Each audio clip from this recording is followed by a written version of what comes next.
Okay, your case, Sir Jeffrey. You and your partners work for a transporting EMS agency and have been dispatched to a residential housing development for a lawn mower accident. It is a warm summer day, 32 degrees Celsius outside. It's 1:30 on a Saturday afternoon, with many of the residents in the neighborhood working outdoors on their landscaping projects. From the scene, you are 5 minutes away from a level 3 trauma center and 25 minutes away from a level 1 trauma center. The level 1 trauma center has an air medical helicopter within 10 minutes of the level 3 facility. In 5 minutes and then 15 minutes away, right? Yes. And 5 minutes. 5 minutes, you are 5 minutes away from a level 3 trauma center and 25 minutes from a level 1 trauma center. Right? Prepare all my necessary equipment. Yes, So prepared. the blanket is on. PP is on. Only one password list. This is Okay. safety. Safety. Okay. Sir, my name is Jeb. May I know your name? No response. No response. Okay, somebody help me. Sir, can you help me? We will stabilize the head. Yes. Okay. What's your name, sir? Sir, my name is Sir. I'm going to help subject. Okay, sir. In a count of 3, I will remove my hand. 1, 2, 3. Okay. Now that I already established the head, I So- will check first the feet because it was stated that there is a nearly amputated in the ankle due to lawn mower. So as you approach your patient, you notice that there is a partial amputation of the right lower extremity Right. with So, active bleeding. right lower extremity. Yes. Okay. Right lower extremities at the ankle, sir, ha? Yes. Okay. Right lower. Okay. I will first do the pressure dressing. Yes. Okay. And then, once I've done the pressure dressing, Yes. I will put this plate. But your dressing is still soaked with blood. Okay, I'll do another pressure dressing. Yes. Okay, can you check, sir? This is still bleeding. Still there's bleeding. Yes, there is a bleeding happening. Okay, I'll do the combat. Okay. 5. Sir, alisin mo muna yung ano niya. Yung, This? Okay. Oo, hindi mag-fit yan. Di ba fit lang? Okay. Alisin mo muna yung okay. Okay. I-combat mo muna siya. Yan. Okay. Wow. 5. Yes. 5 po. Then once I've done, okay, I'll check for the, sorry for the dressing. Yes, okay lang yun, sir. Okay, I'll check for the pulse. So now there is no pulse. No pulse. Then I will put the, okay, Okay, the splint. Okay, good. Now controlled, ah. Sir, what if you have amputated? nearly amputated. If you have amputated part, So, what do you do to the amputated? The amputated, I will have these, if there's any cooler or any ice pack, you can put the amputated part of the body. That you need to clean first. Clean it first and then do the put in a plastic. with plastic, And then yeah. label it and then put in the ice pack. Yes, yes, ma'am. Okay, and then right after, decoration. Okay.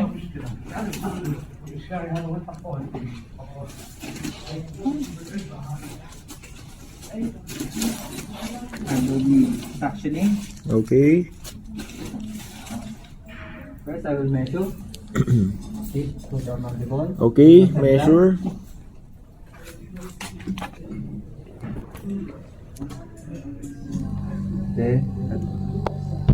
Then I'll insert it in the left and right. Then Okay. for about for less than 10 seconds, Okay. left and right, and then reassess again if there's any. Now the situation is clear. Okay. Okay, now the secretion is clear. I will check for the breathing. If there's any sounds. Yes. Yes, there is And sounds like, Crap, yeah. no, it's clear now. Clear now? Yes. Okay, I'll feel for the any airflow. There's There's an air. airflow. Then I will give him a non-rebreather mask and 15 liter burst. I will fill in the reservoir and then put it in the 15 liters per minute. Okay. Okay, once I'm done, But you notice some snoring sound. snoring sound. Okay. Okay, then possible there is still a problem with his. Then we will consider ET or advanced airway if there is possible. There's snoring, you can check the mouth of the patient. Mhm. Maybe only the tongue is folded. For that. Yes. Then what you will do if the tongue folds? The tongue is folded, I could just put the oropharyngeal airway. Yep. Very good.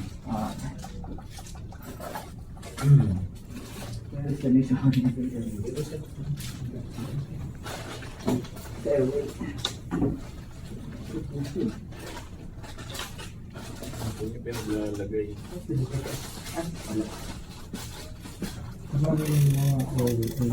Iyo. Okay, we'll measure it first. Okay, measure. From the tip of the mouth to the mandible. Okay. And then once you measured, you inserted it, and then at 180 degrees, halfway, you inverted it, and then you inserted it, and then put the non-rebreather mask. Okay, very good. Okay, once you're done, you will check for the breathing. Breathing.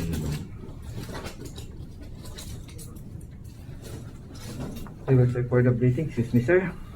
Okay. Cut. Cut. And then, Okay, as you expose the chest of your patient, you notice that there is a flail segment to the right upper chest. flare segment. How do I? How do we describe flare? Flail. Yung segment. It's like a There is paradoxical Paradoxical. movement. Paradoxical. So we will consider hindi siya ganun. hindi siya pantay. Kumbaga po. Humihinga. Okay. Male chest. So since we will first do the LLF again. First, now there is a paradoxical. There is paradoxical chest right. Chest right. Yes. And then we will check. We will listen for the lung What sound. is your management for this breed? Pneumothorax. It's needle.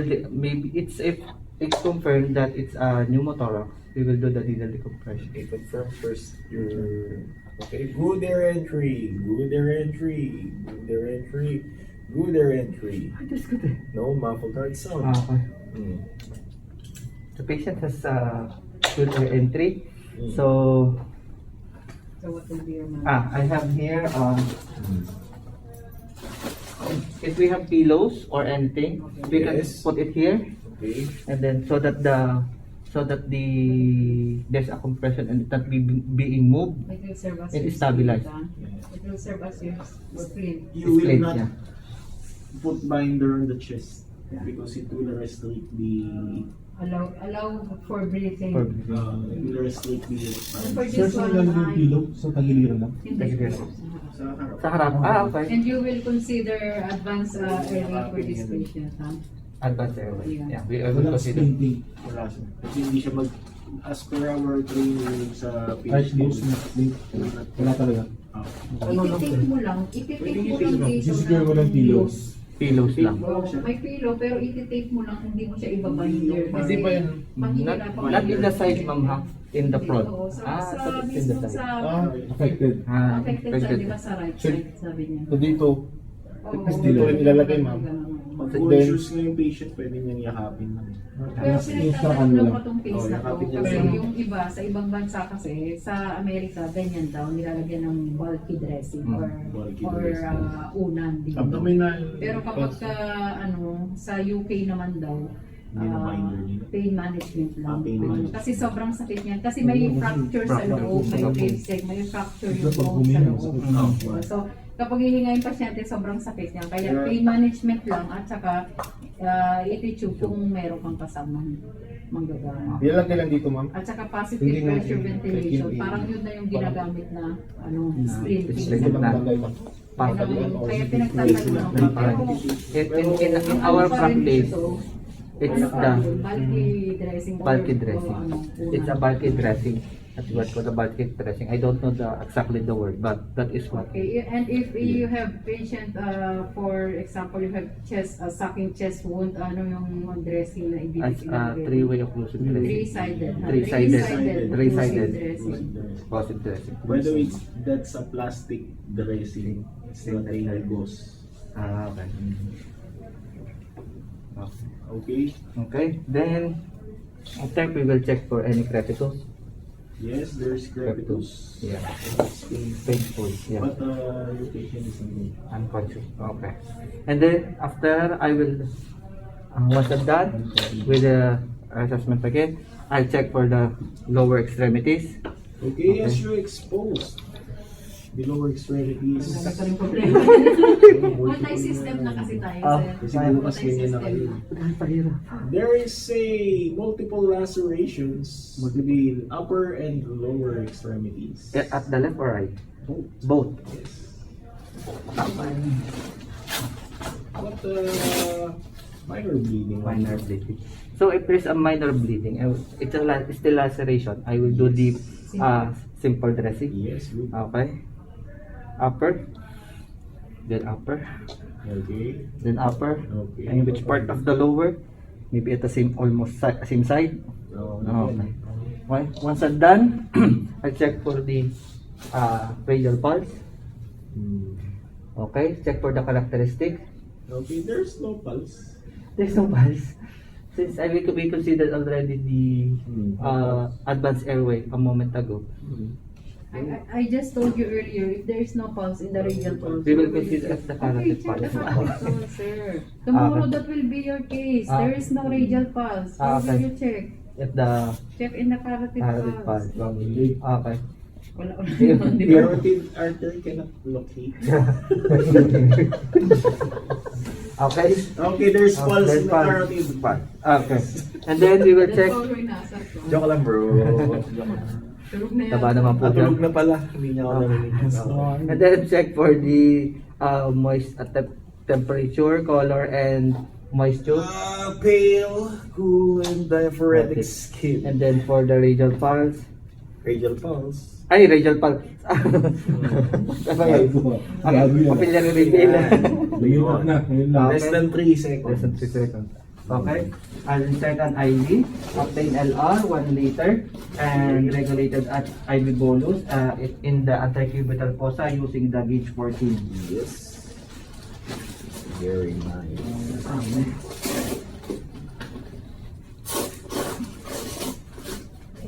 Gauge 14. Okay. Once I'm done, I'll check for the disability since the patient is unconscious. I'll check for pain. Sir, do you have anything, sir? Unresponsive. Unresponsive is critical, so I will do the rapid transport. Okay. And then, to the exposure, I will put a blanket. Okay, And then, right after, I'll check for once I am in the ambulance. I'm not yet. So I'll put the neck collar. The most challenging part. C collar. But before I put on neck collar, I will check for the bleeding, No bleeding. jugular vein distension, No jugular vein arterial distension. deviation. No tracheal deviation. Okay, since there is no 1, 2, 3. And you cannot locate the So I'll mandible. check for the measurement for the collar. Okay. 3. Oo, sa ulo. Necklace. Hindi ba dito si color Kung mo? necklace sa'yo talaga. Grabe sila! Grabe si Rolando! Di ba bawi lang? Parang 2, no? Grabe kayo ah. 3. Okay. Pag pumayat si JP, huyo kayo. The collar. Okay, Okay. sir. In the count of 3, please remove your right hand. 1, 2, 3. Then scoot. Good. Parang nagmamakaawa ng C collar ah. Then, in the count of 3, please remove your left hand, sir. 1, 2, 3. Ayun. Okay. Rock and roll. It's aligned. Yes, align. Okay, it's aligned. Yes, good. Okay. Sir, we will do the lag roll. Okay, log rolling tayo. The head part is to the command. Sir, Okay. we are not yet ready. Okay, sir. And the head part is to the command. Yes. No. We're going to the other side. No, the affected Okay, leg. why? Fracture. It's okay, sir. Okay, go. Huh? On 3, we're going to rub the patient on the right side. 1, 2. Position your hands. 1, 2, 3. Hmm. Dito ka maglalagro. Kasi may fracture. There is Eh, meron fracture. din po dito. Hindi nga. Alin? pero Hindi yung- affecting fracture. Okay lang yun. Right, saan ba yung ano mo, yung right flail Dito din. chest mo? Dito po. Saan ang right side? Sa left. Kanina sa Right. Ah, right. Right Okay. ang flail chest. So both right side has a injury. Okay. So you will log roll to the unaffected That part area, always. But what if both legs are fractured? Where will you log roll? We will lag roll at the left or right. Either side, Either yes. side. No choice kami. No choice, sir. I thought there's Okay. also here at that area. Anyway. But- Okay, on the count of 3, position your hands. Going Okay. to rub roll the patient on the left side. 1, 2, 3. Ay, Diyos ko po. Grabe yung reaction. Okay, first we will check first Okay. for any bleeding. Okay, non-remarkable. Okay. Head part, do the command. Okay, on the count of 3, we're going to turn the patient on his right side. 1, 2, 3. Okay, good. Okay. After that, we will slide in the patient. Yes. Then slide down, then up to the up midline, and then I will do the strapping. Okay, and then good. Do the head part, and the headlock. Ano ba talaga? Once I'm done, Yeah. I'm in the Okay, ambulance, good. so I will check for the vital signs. Okay, vital Auto signs. saturation, Auto saturation, it's 83%. 83%. So I will put a bulb mask, Okay. and it will be not, make sure that the patient is not hyperventilate at one breath every 1 to 6 seconds. Okay. Then again, I will reassess again the patient. Okay. Auto saturation, Auto saturation now becomes 95% 95. with RR oxygen. is 10, right? RR it's yes 10 And then the on BP. assistive ventilation. Then the BP. Blood pressure it's 70 over palpable. 70 over palpable. So Yes. since we are in the bolus, we will add another IV and regulate it to bolus. Okay, And then regulate. after, I will reassess again if there's effect, but it will be Yes, now it rises to 80 over 50. 50. Okay. And then again, pulse pressure, pulse rate, Pulse becomes 130. and then GCS, he is unresponsive, Yes. and then but he is unable to pain stimuli. Yes. I will suggest GCS is GCS it's 3. a 3. Okay. GCS 3. And then for RBS, RBS it's 86. 86. And for the pain scale, it's not applicable. Yes. Temperature. Not applicable also. And then I'll do the sample, the signs and symptoms of the patient having nearly amputated in the left lower extremities. Okay. With minimal laceration in both Okay, extremities. good. With a flared chest at the right. Okay, good. And that's all. For allergies, Allergies, no known allergies. no known allergies. For medicine taken, Medicines is taking sildenafil. and then for the past medical history, He's suffering from erectile dysfunction. and then for the last meal, Last meal intake, he takes a pizza, tequila, and whiskey. okay. But the event happened at the in his backyard while Yes. doing a lawn mower in his right, lawn mower. Mower, yes. Mower. And then Hmm. accident So he happened. drives under influence Okay. of alcohol.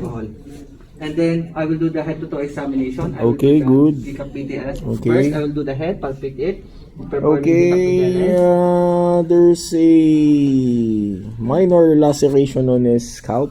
Minors. And then I'll do again the pressure dressing of the head. With minor bleeding only. Minor bleeding. Okay. Okay. Minor bleeding. So Okay. simple Now dressing it's is enough. controlled. Okay. Once it's controlled, Yes, I'll do controlled. the in the eyes Mhm. using Twareat. Okay. To outer. Pupils are 4 millimeter bilateral sluggish. Sluggish. Both pupils. Both pupils. Yes. Okay. And then check for the ears for any discharge of fluids. No or discharges noted. in the nose. No discharges in the nose. In the nose. In the mouth. In the mouth, you just notice that there is an alcoholic breath present. Okay. Yes. And then check for the clavicle and also for the shoulder. Okay, clavicles are intact and Okay. shoulders are intact. And then again, check for the rise and fall of the chest. Paradoxical chest rise noted. Okay. And then check for the lung sound. Good air entry, good air entry, good air entry, good air entry, no muffled dart sound. And then feel for the crepitus again. Okay, there's crepitus. Okay. And then check for the abdomen. If there's any bruises, swelling, hematoma. There's only burger inside. Okay, no. And No, check for only minor scratches in Minor his scratches. abdomen. Yes. And then for the check for the bowel sound. Okay, bowel sound present. Okay. And then palpate. Okay, there's no tenderness and swelling. And then check for percuss. Percuss, it's tympanic sound. Panic sound. And Noted. then for the hip, I'll check for internal Mhm. rotation. Okay, it's intact, Intact. stable. Stable. Yes. Then at the lower extremities. Lower extremities, there are bruises, There are bruises. minor abrasions, lacerations. Laceration. About the other part. Same, Same. minor lacerations. Check for the pedal pulse. Pedal pulse on the left is present, but none in the right Okay. side. Where can you he is unresponsive? Okay, unresponsive. Okay. Check for his upper extremities. Okay, upper extremities, unremarkable. And about the other part, but I need to go there. Yes, I will of check it course. first. Unremarkable also. Cranial nerve is affected, sir. There is dilation too. The dilated. Pupil. Cranial nerve number 2. Malapit ka na. 3. Factory. 3. Yes, 3. Factory. 3. Oculomotor. Oculomotor nerve. 3. Oh, okay. Sige. And then check for the radial pulse. Radial pulse present. And then since he is unresponsive. Yes, so no he cannot PMS. proceed. Cannot assess. And then again, I will check for his vitals again. Yes, vital signs. Saturation. What do you know? What do you want? Autosat, it's 97% with oxygen. 97%, or it's 10. Yes, Then assisted BP is- ventilation. BP now becomes good, 90/60. Pulse rate, Pulse rate 124. 134. And also for the GCS3, right? 3, yes. And then for the RBS, RBS, it's 86. 86. And for the pain, it's not applicable. Not applicable. Temperature also not applicable. Not applicable. And then I'll do the S-bar. Okay, do the S bar. Go to CMC Catherine Medical Center.